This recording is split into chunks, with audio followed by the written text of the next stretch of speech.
No, not yet. Okay?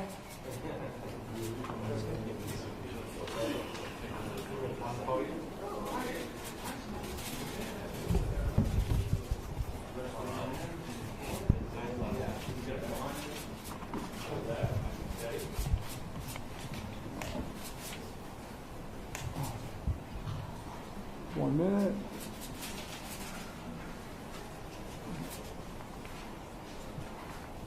Two.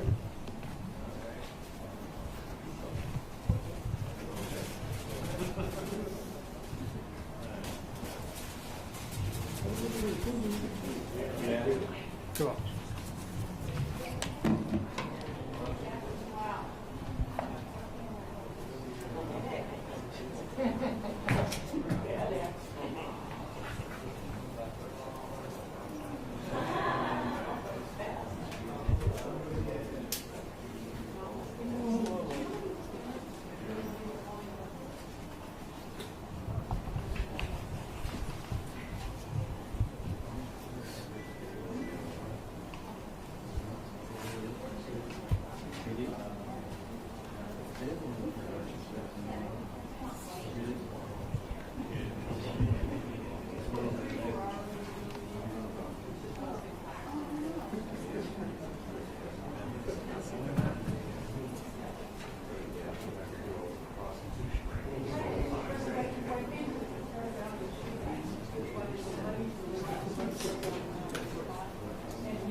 Jen, just let whoever know if they're using it, there's a lot of surgery on that. Yeah, that's right there.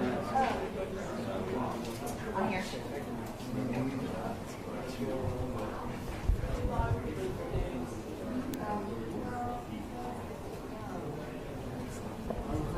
Sure, sure. You wanted you to know that there are persons in the coast. Yes. Yeah, right.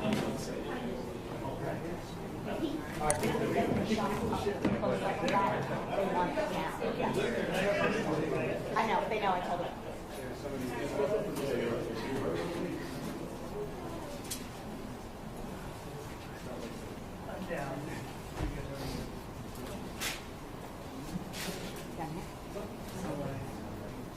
Okay, New York, it's awesome.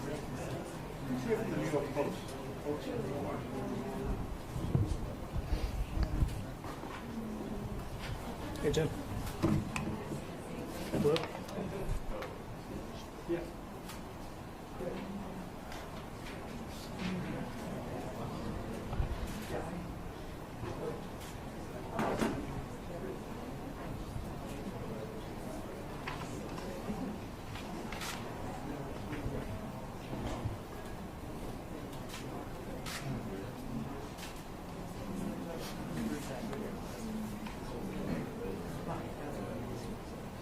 What old boy? You're still working. You can do a buyout. One talk to me, you tell me, I'll be glad to do it. I like your company, we're doing pretty healthy. So we're doing buyouts. I've already been bought out. I've been thrown out. All right, we'll start in about 2 minutes. We won't be able to lose alumni.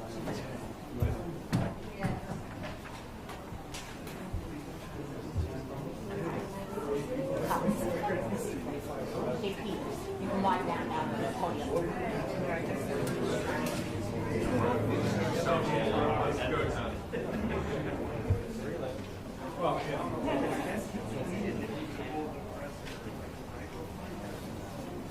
There's quite a bit of profanity. They're taking it long. Thanks. Bye bye. Andy, don't zoom in on the part.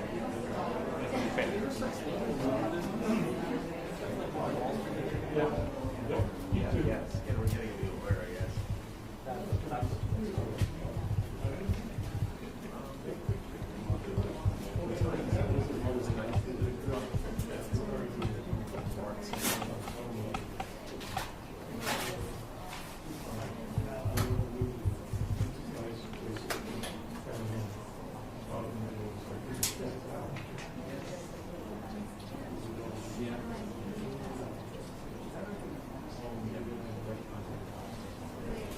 Second.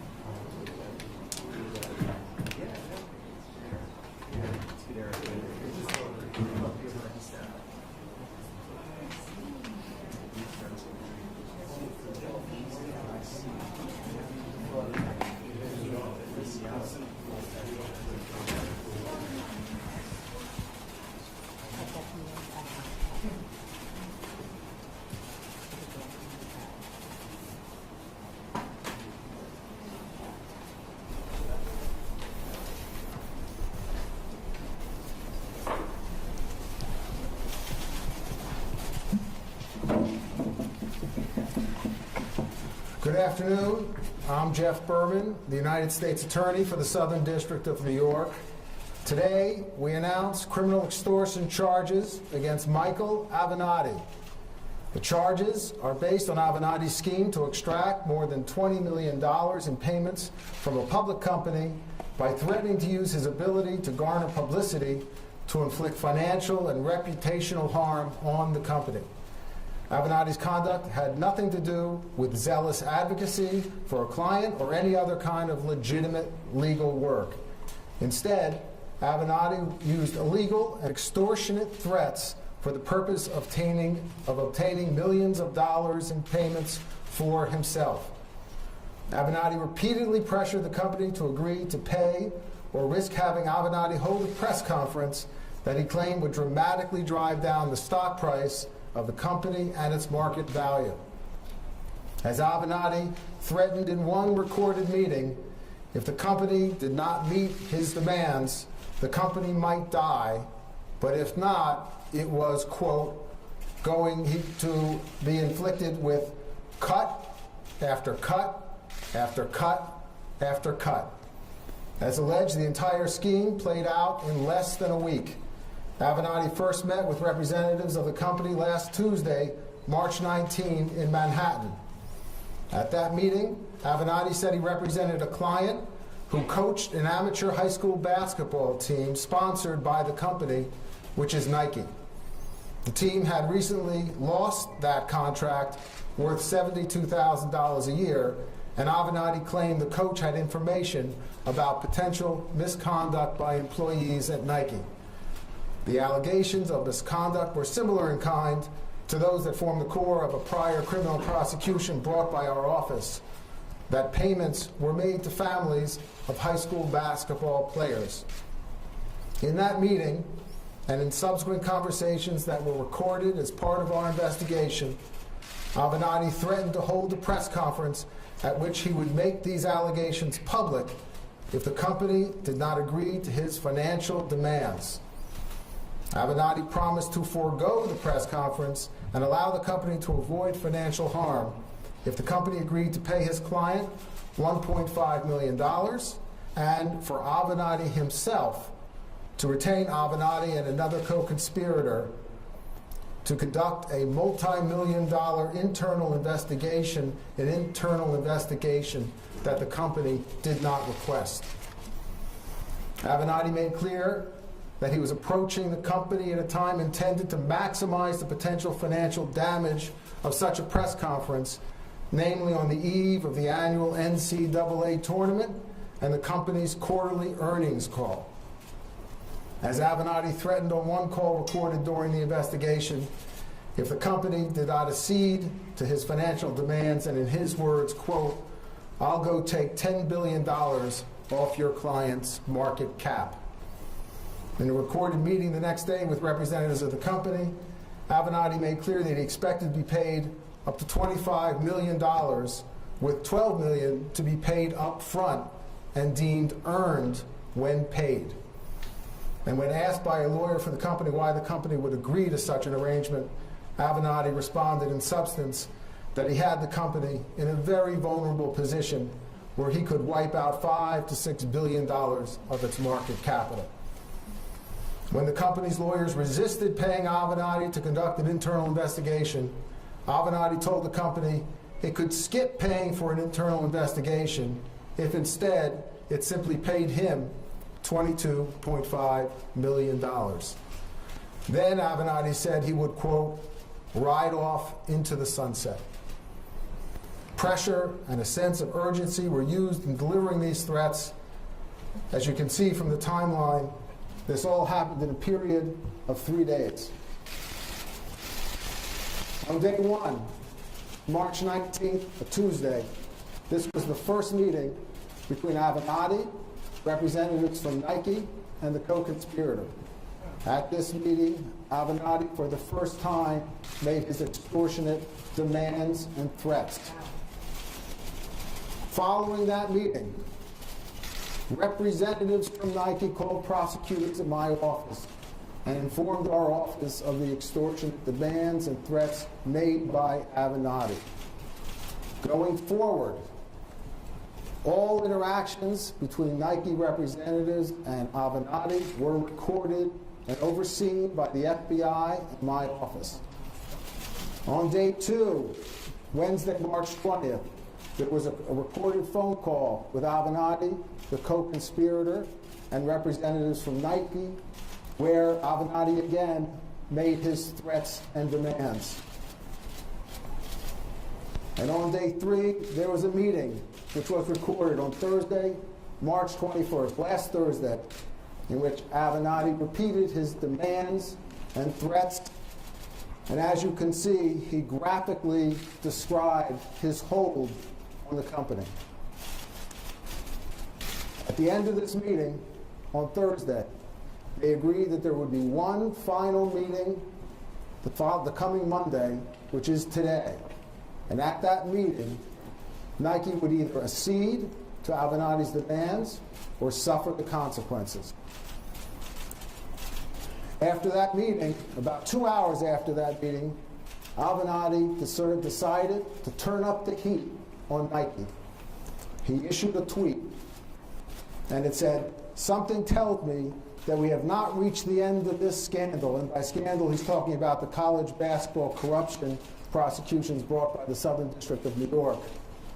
The scandal, it's likely far, far broader than imagined. So while this tweet went out to the public, it was intended and designed for an audience of one. This was Michael Avenatti's shot across Nike's bow.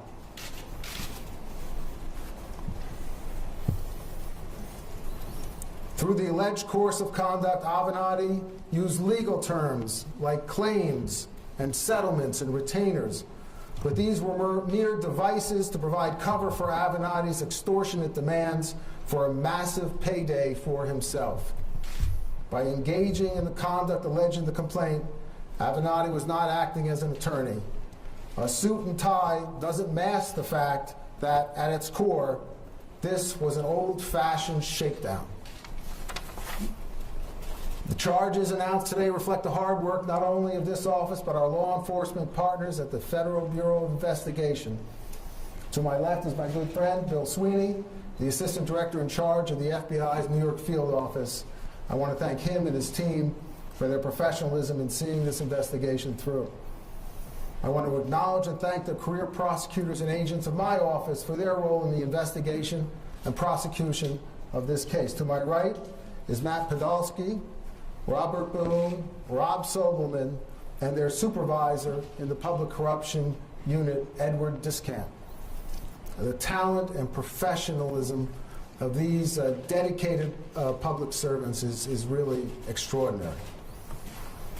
Our legal system, our system of justice, requires and relies on attorneys, members of the bar, to not simply follow the law, but uphold its finest principles and ideals.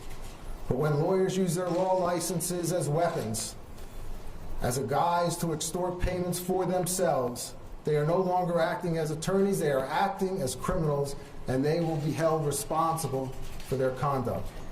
I'd now like to invite Bill Sweeney to the podium. Thanks, Jeff. Earlier this afternoon, Michael Avenatti was arrested in Manhattan for the charges just outlined by the U.S. Attorney.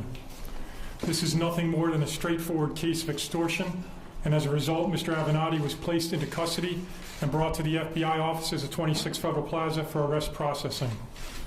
In the event that anybody needs to be reminded, this type of behavior is illegal and it will not be tolerated, especially when committed by a lawyer who is supposed to use his license to practice law, not to willfully violate it.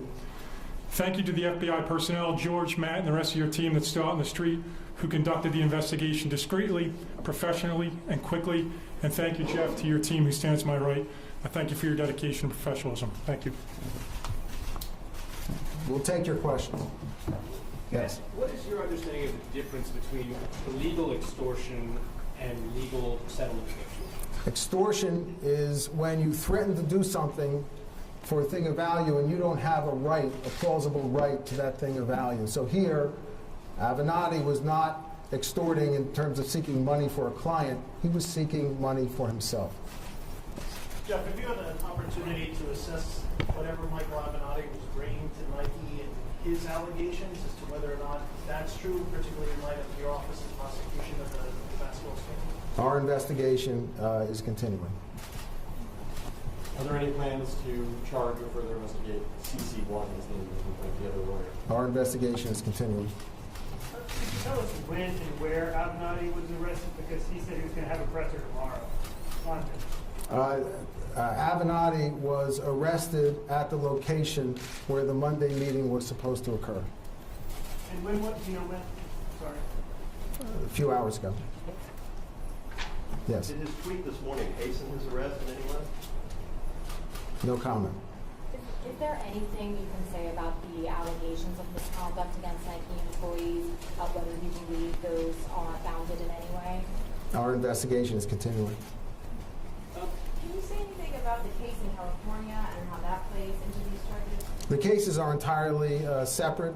Those are financial related cases. This is an extortion case that began less than a week ago. Was it coincidental that both were filed today, or The arrest was coordinated between the two offices, but the investigations and charges are entirely separate. Will he be extradited to California after that? I expect that he will be presented before a California court. How soon do you expect that to happen? It's not clear. Did Avenatti's client, the basketball professional, cooperate with the FBI? No comment. can you say anything about whether or not he was cooperative once he was arrested, or what his demeanor was? No comment. Given Michael Avenatti's role in the Michael Cohen case, obviously unrelated, but given his fame and just how profile he is at this point, what would you say to anyone who might say or might raise questions that there might be some kind of motivation, political motivation, or anything like that? This office doesn't take politics into account when it decides to charge a case, and as you can see from the timeline, as I just went over, we received a call 6 days ago by the victim saying that there was extortionist threats made against them, and that's how we became involved in this case. Thank you.